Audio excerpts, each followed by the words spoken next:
ఒంగోలు చాలా ఫేమస్ దేనికంటే గిత్తలకి. ఇప్పుడు ఆ రకంగానే కుమ్ముకుంటున్నారు. చాలా ఆశ్చర్యకరమైన అంశం ఏంటంటే వైసీపీ వర్సెస్ కూటమి అవ్వాల్సింది ఇక్కడ విచిత్రంగా జనసేన వర్సెస్ టీడీపీ. ఒకరు మాజీ మంత్రి, ఒకరు ప్రస్తుత ఎమ్మెల్యే. బాలినేని వర్సెస్ దామచర్ల గత కొన్ని రోజులుగా రగులుతున్న అంశం. సో బాలినేని గారు అంటే పవన్ కళ్యాణ్ గారికి చాలా అభిమానం. ఆయన మంత్రిగా ఉన్నప్పుడు కూడా ఆయన చాలా మంచివాడు అని చెప్పి ఎంతో అభిమానంగా మాట్లాడేవారు. పవన్ కళ్యాణ్ అంటే బాలినేనికి కూడా అంత ఇష్టమే.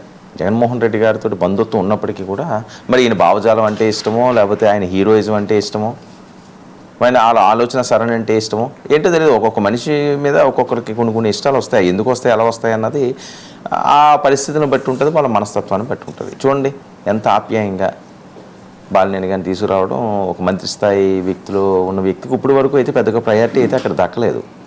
ఎందుకంటే అడుగడుగునా దామచర్లు ఈయన్ని అడ్డుకుంటున్నారు, అడుగడుగునా ఇబ్బందులు పెడుతున్నారు అని. సరే, కామన్ అది ప్రతి దగ్గర కూడా. ఎవరు వాళ్ళు ఎదగాలని చూసుకుంటారు రాజకీయంగా. నువ్వు అద్భుతంగా ఎదిగిపో, నేను కిందన కూర్చుంటాను, నీ పక్కన కూర్చుంటాను, నీ వెనకాతలు నడుస్తాను అనే రాజకీయాలు చాలా తక్కువగా ఉంటాయి. ఎవరు ఊరుకుంటారు? ఎవరు ఊరుకోరు కదా. వాళ్ళు గెలాలని చూసుకుంటారు. అందులో కూడా బాగా పట్టున్న వ్యక్తి ప్రకాశంలోని బాలినేనికి ఒక ప్రత్యేకమైన స్థానం ఉంది, సుదీర్ఘమైన రాజకీయ అనుభవం ఉంది. సరే, వీళ్ళిద్దరి మధ్యన ఉన్న గొడవలంతా ఈరోజు కూటమిలో కొత్త కల్లోలాన్ని తీసుకొస్తుంది. అందులో ఎటువంటి సందేహం కనిపించట్లేదు. ఎందుకంటే బహిరంగంగానే మాట్లాడుకుంటున్నారు. సో ఇంకొక అంశం ఏంటి ఇందులో, సివిల్ సప్లైకి సంబంధించిన లింకులు ఇందులో ఉండడం.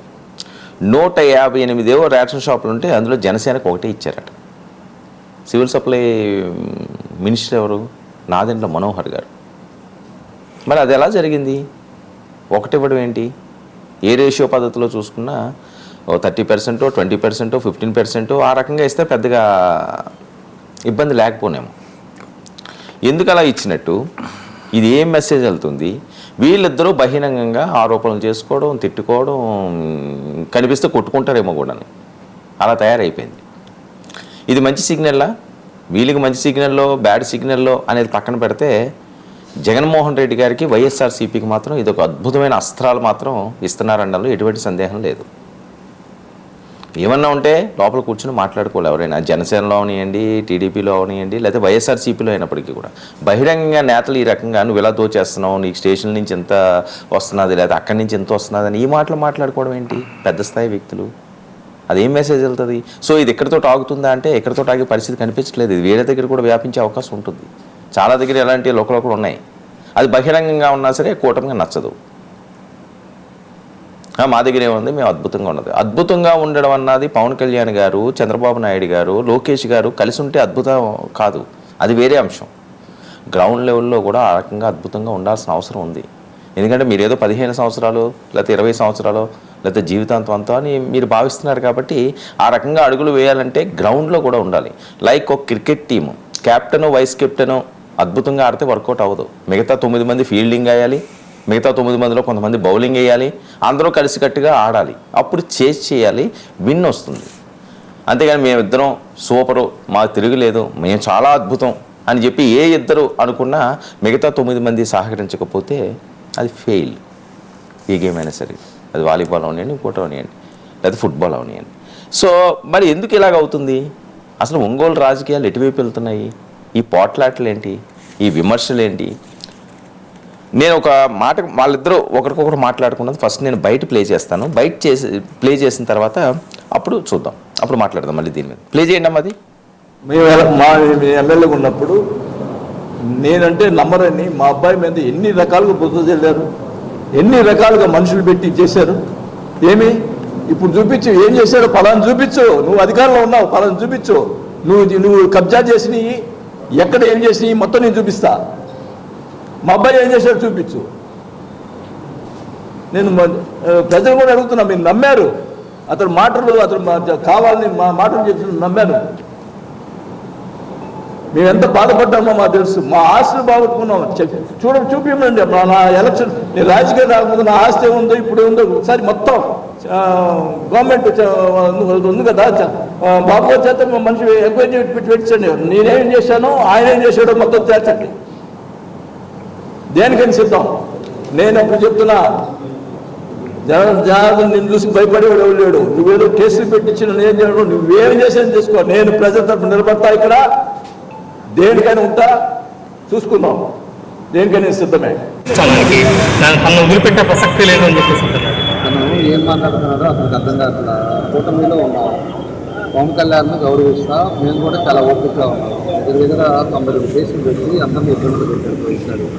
మేము దాని కేసు మీద మనం కూడా ఓపికగా ఉంటే పుట్టుకి హైదరాబాద్లో కూర్చొని నెలకి ఒకసారి వచ్చి ఏదో విధంగా పనిచేసాడు.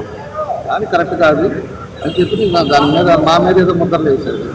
కొన్ని ల్యాండ్ కబ్జాలు ఇవన్నీ కూడా, దాన్ని కూడా నిరూపణతో ఎక్కడ జరిగింది, ఏదైనా మాట్లాడేది కాదు, ఏదైనా సర్వే నెంబర్ జరిగిందా, మేము వచ్చిన తర్వాత ఇక్కడ కూడా ఏం జరగల, ఏమైనా జరిగితే రుజువుతో మాట్లాడారు, అంతేగాని వేగ్గా మాట్లాడే రాయేసి వెళ్తాం కాదని చెప్పి మనం క్లారిటీగా ఇచ్చాం. దానికి ఇవాళ కూడా మళ్ళీ చికెన్ లేకపోతే మళ్ళీ పొద్దున మాట్లాడుకుంటా నాకు మీటింగ్ తీసుకొచ్చాను. ఇంతకీ అవి కూడా వాళ్ళకి ఆలోచన విధానం లేదు, అంటే విధానంలో పాలసీ మాట్లాడదు. పాలసీలో మనకు రీచ్ లేకపోతే మనకు నెల్లూరు ఇచ్చారు. అవి కూడా నేను క్లియర్గా చెప్పాను. పోయినసారి మాట్లాడింది, ఇప్పుడు కూడా మళ్ళీ మాట్లాడేది. ఆయన విద్యతకు వదిలేస్తున్నాను. నేను కూడా దానికి అధిష్టానం కంప్లైంట్ చేసి ఇదండి బాలినేని వర్సెస్ దామచర్ల. ఒకరికొకరు కంప్లైంట్ ఇచ్చుకుంటారట, అవినీతి పరులంట, ఇష్టం వచ్చినట్లు దోచేస్తున్నారట, అప్పుడు దోచేశారట, ఈయన ఇప్పుడు దోచేశారట. ఇంకొక మాట అంటే ఏంటంటే, ఇంకా మా వాళ్ళు ఇంకా సాఫ్ట్గా పెట్టారు, చాలా దారుణంగా ఇద్దరు ఒకరికొకరు విమర్శించుకున్నారు. ఆయన దామచర్ల గారు అంటారు, నువ్వు పార్టీ మారేవు కాబట్టి బతికిపోయావు, ఉందా బయట వాళ్ళ మీదను. మురళి అనే వ్యక్తి, ఇంకొక అతను లాయరు ఫయాజ్ అని చెప్పేసే వ్యక్తులు ఇద్దరు కూడా మా మీద వ్యక్తిగతంగా రాసి ఉత్తరాలు ఆకాశరామన్న ఉత్తరం రాస్తే దాన్ని పోలీసు వాళ్ళు పట్టుకొని వాళ్ళు ఎవరు చేశారు ఏందనేది వివరంగా ఆ రోజు వాళ్ళు స్టేషన్లో కూడా ఒప్పుకొని టైప్ చేయించింది కూడా అద్దంకిలో టైప్ చేయించాం అని అతను కూడా తీసుకొస్తే వీళ్ళిద్దరేనండి వచ్చిందని చెప్పేసి ఆ టైప్ చేసి అతను కూడా చెప్పడం జరిగింది.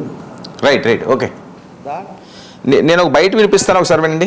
లేకపోయింటనా అందరు అబ్బా కొడుకులు ఇద్దరిని లోపలికి వేసిండేవాడు. నేను ల్యాండ్ కబ్జాలు ఏదన్నా నీ నోటీస్కి వస్తే వేగ్గా కాదు, పలాని సర్వే నెంబరు నీ హస్తం ఉంది, పలాని సర్వే నెంబరు నీ పార్టీ వాళ్ళు చేశారు, పలాని సర్వే నెంబర్లో మీ పార్టీ వాళ్ళు పోయి దగ్గరుండి కబ్జా చేసి వాళ్ళని బెదిరించారు అని చెప్పమనండి. నేను చూపిస్తా, నేను చేస్తా, నేను నిరూపిస్తా అన్నాడు కదా, నేను ఉంటా. ఎన్ని గంటలకు రమ్మంటాడో, ఎక్కడికి రమ్మంటాడో, ఏ సర్వే నెంబర్ రమ్మంటాడో, లేకపోతే ఇసుక దగ్గరకు వచ్చి కూర్చుంటాడంట. నువ్వు రోడ్డు మీద కూర్చో, లేకపోతే ఏడైనా కూర్చో, ఎవడికి చెప్తున్నావా నువ్వు ముందు సబ్జెక్ట్ తెలుసుకో. ఆ నుంచి ట్రాన్స్పోర్ట్ ఇచ్చేదానికి జీవో ఇచ్చారు, ట్రాన్స్పోర్ట్ ద్వారా తోలుతున్నాను, నువ్వు పోయి కూర్చుంటే కూర్చో, దొల్లాడా మద్యం అంటాడు. మందు అసలు మందు తీసుకుందే రాష్ట్రం అంతా కూడా తెలుగుదేశం పార్టీ వాళ్ళు టెండర్లు వేశారు. ఆ టెండర్లో కూడా ట్రాన్స్పరెన్సీగా జరిగింది. నేను మొన్న పోయినసారి కూడా చెప్పా, నువ్వు నిరూపించవయ్యా. వాడు ఎవడన్నా నిజంగానే నాకు ఏదైనా డబ్బులు ఇస్తుంటే ఒక షాప్ వాడు ఇవాళ నా 13 షాపుల్లోనే, మా పార్టీ వాళ్ళకి వచ్చిన షాపుల్లోనే దగ్గర 50-60 మంది ఉన్నారు. 60 మంది చేత ఒకటి చేత చెప్పి సరే పోనీ మిగతా షాపులు ఇది ఇంకా మొదలు పెట్టారంటే ఇంకెలా ఉంటుంది. ఆయన ఏమోని తీసుకెళ్ళి లోపల పెడిద్దును నిన్ను నీ కొడుకుని అని ఆయన అంటాడు, నీదంతా అవినీతిమయమని ఈయన అంటాడు. మరి దీన్ని ఏం చేయాలి, ఎవరు సెట్ చేయాలి దీన్ని? సో చంద్రబాబు నాయుడు గారు రంగంలోకి దిగారట.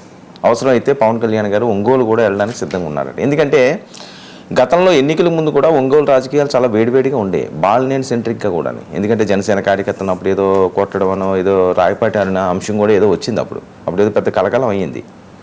సో ఆ టైంలో కూడా బాలినేని గారు సాఫ్ట్గానే ఆయన రెస్పాండ్ అవ్వడం, ఏదో ఆ కేసులు వద్దు, ఆ మహిళల మీద వద్దు అని ఏదో అప్పుడు అన్నారని, అప్పటి నుంచి వీళ్ళిద్దరికీ కూడా కాస్త సఖ్యత పెరిగింది. సో 2 సంవత్సరాలు అయ్యిందండి. సరే, ఒక 2 సంవత్సరాలు పోతే ఇంకా ఎలక్షన్ ఇయర్ వచ్చేస్తుంది కాబట్టి ఇంకొక 2 సంవత్సరాలే అనుకుందాం. ఈ 2 సంవత్సరాల్లోనే ఈ రకంగా రోడ్డు ఎక్కితే, ఈ రకంగా మాట్లాడితే ఇంకో 2 సంవత్సరాల పరిస్థితి ఏంటి? ఈ వాయిస్ ఇక్కడితో ఆగుతుందా?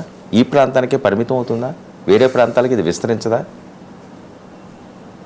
అవినీతి ఉన్నది అంటే సరే, ఇంకా అది చూపించాలనుకుంటే డైరెక్ట్ చూపించడమే. ఇంక అందులో మళ్ళీ ఇంకా దాపరికాలు ఎందుకు, ఆటాలు ఎందుకు? ఇప్పుడు ఏంటి, టెంపుల్కి వెళ్దామంటారు, నువ్వు టెంపుల్ దగ్గర, నేను టెంపుల్ దగ్గరికి వస్తాను, మళ్ళీ దీన్ని తీసుకొచ్చి దేవుని లాగుతారు టెంపుల్ రాజకీయాలు. అసలు బాలినేనికి ఏమైంది, దామచర్లు ఎందుకు అలా ఉన్నారు, వీళ్ళిద్దరి మధ్యన ఇంత గ్యాప్ వస్తుందని మొదటి నుంచి తెలిసినప్పటికీ కూడా ఎందుకు దీన్ని అధిష్టానం బుజ్జగించలేకపోయింది, లేకపోతే సీరియస్ యాక్షన్ తీసుకోలేకపోయింది? మరి వాళ్ళిద్దరి మీద సీరియస్ యాక్షన్ తీసుకుంటారా? తీసుకోకపోతే వేరే దగ్గర కూడా ఈ రకంగా వస్తుంది కదా. ఇది ఒకటే ఉందా అంటే ఒకటే కాదు, చాలా నియోజకవర్గాల్లో ఈ పరిస్థితి ఉంది. చాలా నియోజకవర్గాల్లో ఉంది. ఇది వాస్తవం, గ్రౌండ్ లెవెల్లో ఉన్న వాస్తవాలు ఇవేవి కూడా. వాళ్ళ మధ్యన ఏదో చిచ్చు పెట్టడానికో లేకపోతే ఇంకోటనో వాళ్ళు అన్నా సరే వాళ్ళకి తెలుసు. వాళ్ళకే తెలియడం ఏంటండి, ఎక్కడన్నా ఉంటుంది ఇది. ఒక్క వీళ్ళకే అని వీళ్ళేం ఫీల్ అవ్వడం అవసరం లేదు, కుటుంబంలోనే ఉంటుంటుంది. రక్తం పంచుకు పుట్టిన వాళ్ళ దగ్గరే ఉంటుంటాయి. చిన్న విషయాలు వచ్చినా సరే నీది నాది అన్నట్లు. కానీ పార్టీలో ఉండదా? కొన్ని సంవత్సరాలు పెట్టి తెలుగుదేశం పార్టీలో ఉన్నవాళ్ళు, దశాబ్ద కాలం పాటు జనసేన జెండా మోసిన వాళ్ళు ఆ ప్రాంతంలో ఉన్నారు. నేను బాలినేని గురించి చెప్పట్లేదు, జనరల్గా చెప్తున్నాను. మిగతా ప్రాంతాల్లో వాళ్ళందరికీ ఉంటుంది.